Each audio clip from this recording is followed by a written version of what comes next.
Halo generus Tri Sukses, kembali lagi bersama kami Tri Sukses ID. Oke, pada kesempatan kali ini kita akan melanjutkan pembahasan kita untuk membahas kisi-kisi TKA Bahasa Inggris tingkat lanjut.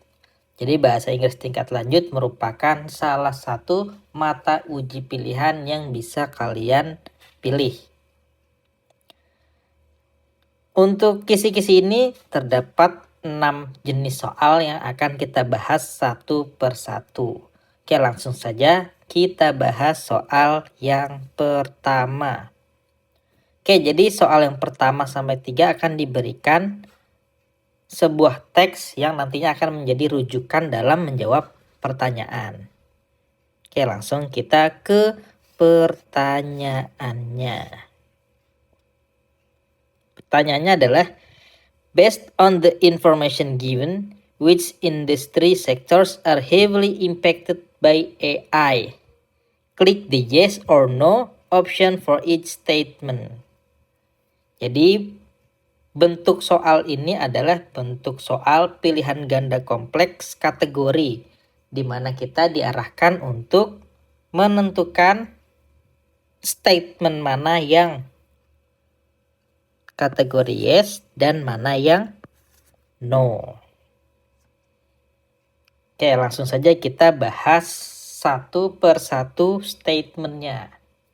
Jadi pertanyaan ini meminta kita untuk mengidentifikasi sektor industri yang sangat terpengaruh atau heavily impacted oleh AI berdasarkan grafik batang yang tersedia. Sektor yang heavily impacted adalah yang memiliki batang paling panjang pada grafik. Jadi kita bisa lihat grafiknya secara langsung. Oke, langsung kita cek di statement yang pertama. Information and communication memiliki batang terpanjang dengan dampak AI mendekati 60%. Ini ya, information and communication hampir 60%. Jadi untuk statement yang pertama itu jawabannya adalah yang yes.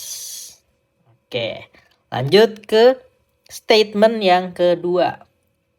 Financial and insurance activities memiliki batang terpanjang kedua dengan dampak lebih dari 50%. Jadi jawabannya juga sudah pasti yes. Oke, lanjut. Statement yang ketiga. Agriculture, forestry, and fisheries memiliki batang terpendek dengan dampak yang sangat kecil, hampir 0%. Jadi sudah pasti jawabannya no. Jadi ini ya, agriculture, forestry, and fisheries paling kecil. Tuh, jadi secara berturut-turut jawabannya adalah yes, yes, dan no. Oke, buat teman-teman yang mau mencoba aplikasinya, boleh saja langsung kunjungi trisukses.edukati.com untuk simulasi secara langsung supaya bisa paham bagaimana cara menjawab jenis-jenis soal yang berbeda. Oke, lanjut kita ke nomor 2. Masih menggunakan teks yang sama seperti nomor 1. Jadi langsung kita ke soalnya. Paragraph 2 mainly discussed AI as. Oke, jadi soal ini menanyakan isi utama dari paragraf kedua. Jadi paragraf kedua secara spesifik membahas argumen dari para pendukung AI di tempat kerja. Jadi di paragraf tersebut menguraikan 3 poin utama keuntungan AI, yaitu efficiency and productivity. Jadi efisiensi dan produktivitas. Kemudian better decision making atau pengambilan keputusan yang lebih baik. Dan learning and development atau pembelajaran dan pengembangan yang membantu karyawan berkembang. atau helping employees grow. Jadi jawaban yang tepat untuk soal yang nomor 2 adalah yang A. A tool to enhance workplace productivity and employee growth. Jadi pilihan A ini merangkum poin pertama dan ketiga dengan sangat baik, yaitu sebagai alat untuk meningkatkan produktivitas dan pertumbuhan karyawan. Sedangkan opsi lainnya membahas poin-poin yang diangkat oleh para kritikus di paragraf ketiga. Oke, lanjut. Kita ke soal yang ketiga. Masih menggunakan teks yang sama seperti nomor 1 dan 2. Oke, langsung kita ke pertanyaannya. According to the text, as a student who will soon join the workforce, what should you do to compete with AI? There is more than one correct answer. Click on every correct answer. Jadi untuk jenis soal yang ketiga ini yaitu pilihan ganda kompleks, multiple choice, multiple answer. Jadi pilih jawabannya jawaban benarnya lebih dari 1. Jadi pada soal ini pertanyaannya meminta kita untuk menyimpulkan isi dari teks. Apa yang harus dilakukan untuk bersaing dengan AI? Jawabannya dapat ditemukan dengan memahami kelebihan manusia yang tidak dimiliki AI dan bagaimana manusia dapat bekerja berdampingan dengan AI. Jadi dari opsi yang ada sudah bisa kita tentukan. Jawaban yang tepat adalah yang A, C, dan E. Kenapa yang A? Oke, kita bahas yang opsi yang A. Improve your emotional intelligence. Dalam teks menyatakan bahwa AI tidak dapat meniru empati dan kecerdasan emosional. Empathy, emotional intelligence yang menjadikannya keunggulan manusia. Jadi sudah pasti jawabannya benar adalah yang A. Kemudian yang C. Undergo personalized training to close skill gaps. Di dalam teks menyebutkan bahwa AI dapat memberikan pelatihan yang dipersonalisasi untuk mendeteksi dan mengatasi kesenjangan keterampilan. Detect skill gaps and recommend tailored programs. Mengikuti pelatihan ini adalah cara untuk beradaptasi. Jadi jawaban C juga benar. Kemudian jawaban benar yang terakhir yaitu yang E. Focus on tasks that require creativity and complex thinking.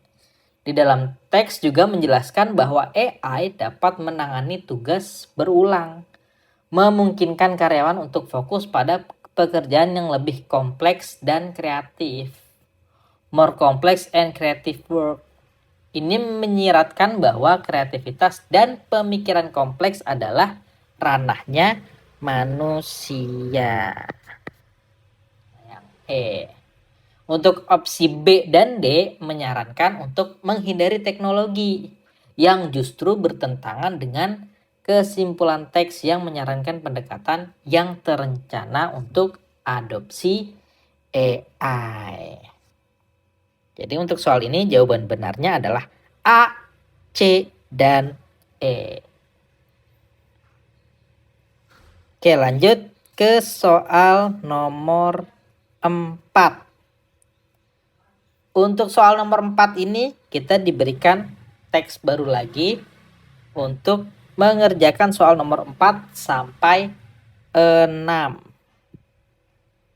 Oke, langsung kita ke pertanyaannya.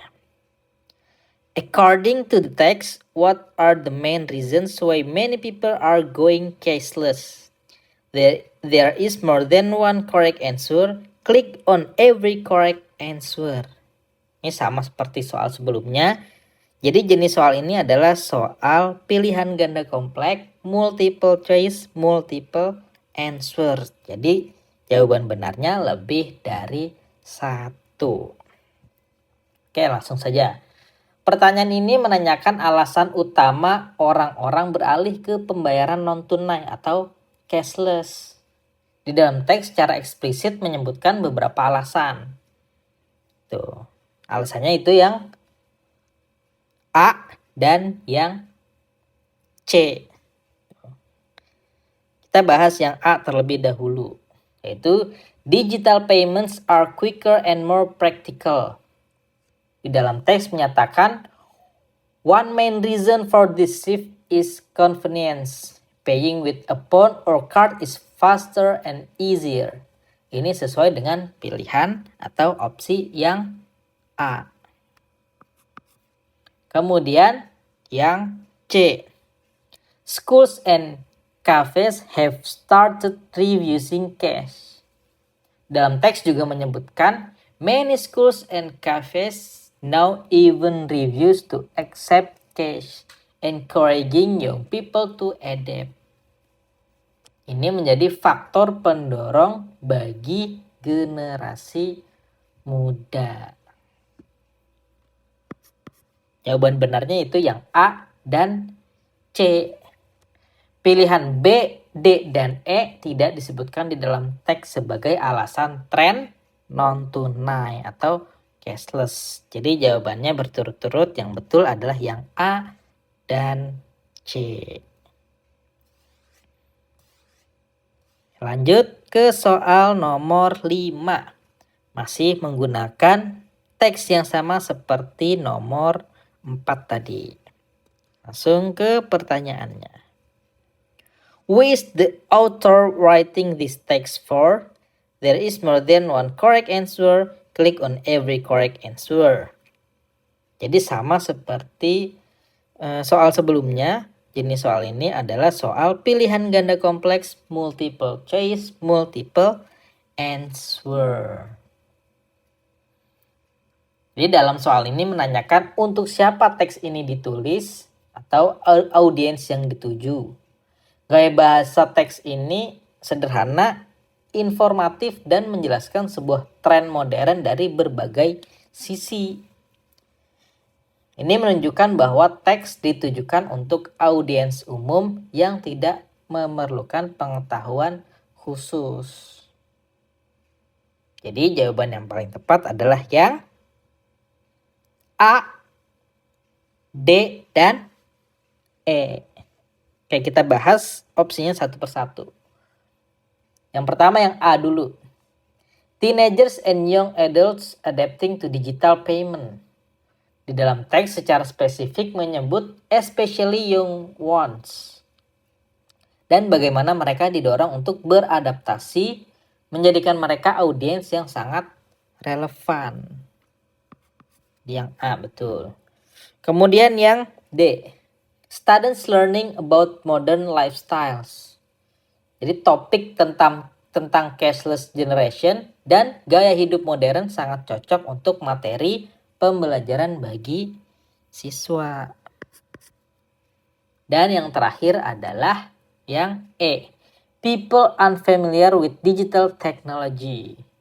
Di dalam teks juga menjelaskan konsep dasar pembayaran digital dan juga membahas kekhawatiran tentang eksklusi terhadap mereka yang do not have access to smartphones. Menunjukkan bahwa penulis juga mempertimbangkan audiens ini.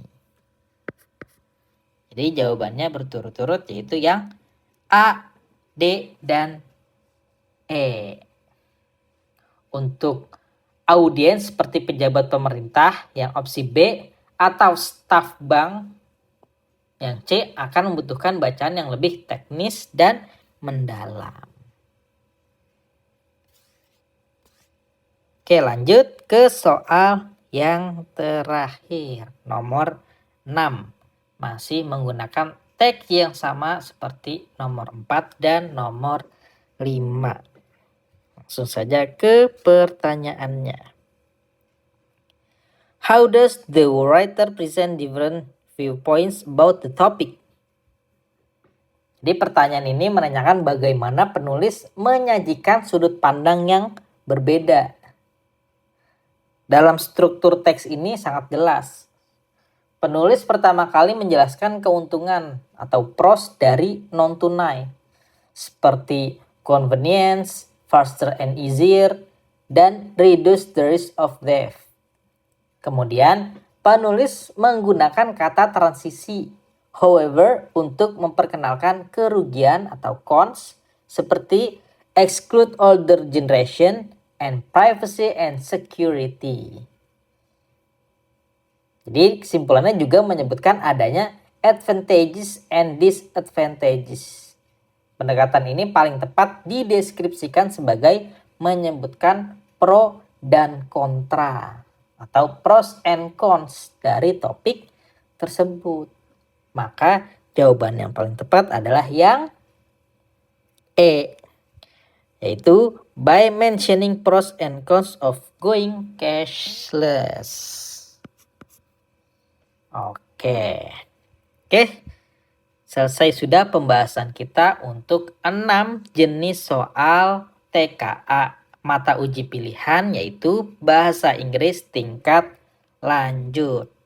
Silahkan teman-teman yang mau mencoba mengerjakan soalnya lewat aplikasi langsung sebagai bahan simulasi bisa kunjungi trisukses.edukati.com, atau untuk pembahasan lainnya bisa juga teman-teman bisa ikuti atau follow, subscribe YouTube Trisukses ID dan juga Instagram dan TikToknya. Oke, mungkin sampai di sini dulu perjumpaan kita. Sampai jumpa lagi pembahasan selanjutnya di pertemuan berikutnya.